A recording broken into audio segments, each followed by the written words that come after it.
Good afternoon, my name is Katerina Odarchenko, and today I wanna shortly discuss to you on English and to English audience of my partners in Great Britain, in European Parliament, here in DC, about main points what we want to advocate in Ukraine as open databases for humanitarian aid. So unfortunately now we have situations that sometimes humanitarian aid can't go to villages or to like far regions from the border, I mean from the border with the European Union, because it's quite expensive to do shipping to this region, and sometimes also people who are in charge for humanitarian aid in local councils, or sometimes who in charge in army administration has some problems, and some journalists also do research that it can be a point of corruption in these organs. So that's why for me it's very painful term, because I'm originally from southern Ukraine, and now my region occupied, and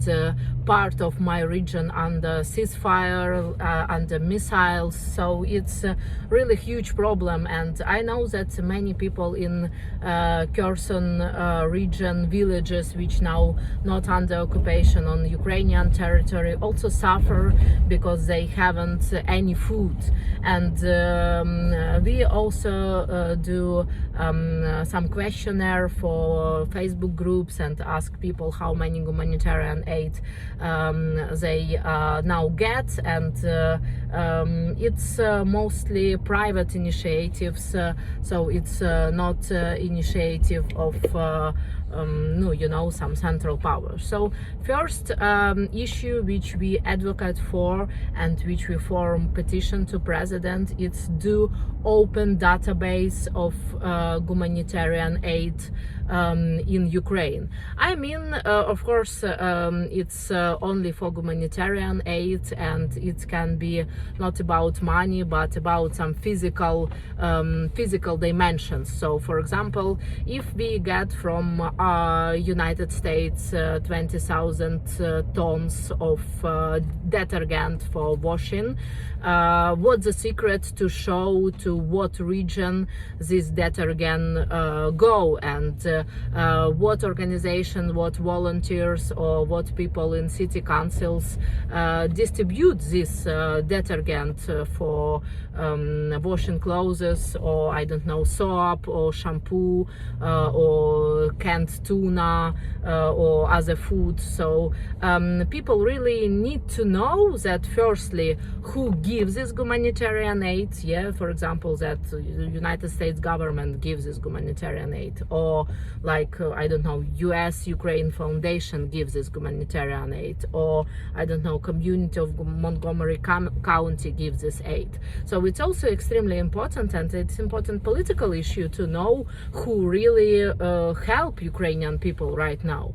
And second question, it's of course question that if we can now technology help us to track any logistics. For example, you can use your app for tracking your delivery from Nova Poshta. It's it's the same system as USPS using in United States. So what's the problem? Have the same technology for humanitarian aid.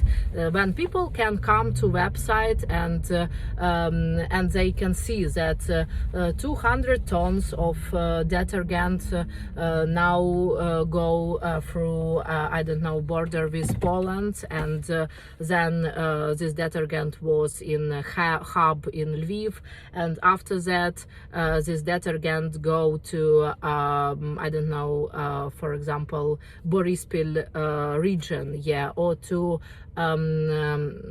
also Gromada, об'єднана територіальна громада. So we have like oblast, so it's region. In region we have rayon, so it's like sub-region, and in this sub-region rayon we have also об'єднана територіальна громада, so it's like community, for example, for 10 villages which work together, and then of course like direct village. So I think that it's possible to do database of humanitarian aid to rayon or to об'єднана територіальна громада, and then people will know that in their district, like analog county here in US, they have 20,000 of detergent, and it will be also control of civil society, because when journalists, when active people see that 20,000 tons directly in this region, and when they see also that the same time this detergent or new Western type detergent sell in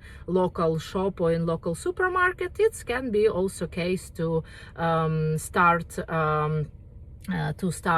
work on this for attorney office, for also anti-corruption organs, and so on and so forth.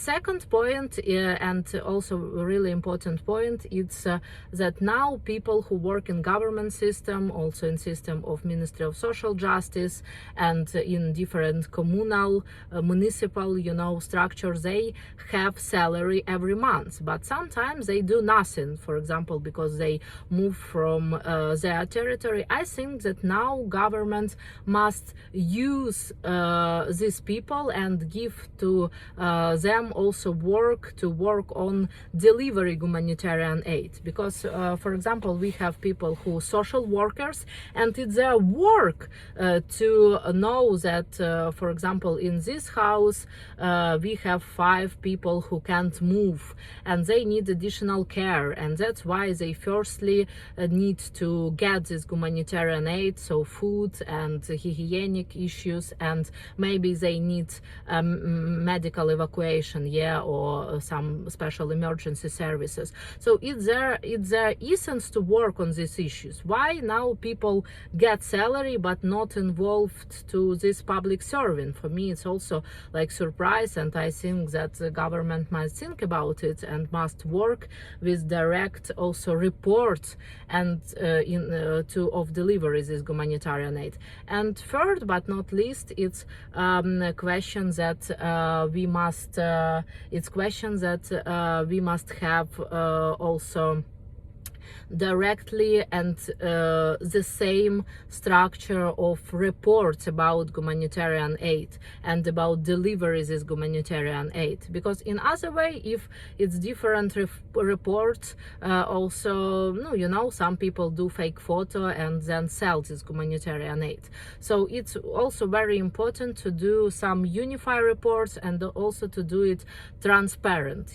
So I also will work on these issues, because for me it's extremely important, really extremely important, that people in villages can get this foreign aid, humanitarian aid, and we can save more lives and do better nutrition for these people and give more medicines to them and help hospital. It's extremely important. Please support our initiative of transparent situation with humanitarian aid, and hope that our central power also do that, because they now work a lot on digitalization. Thank you.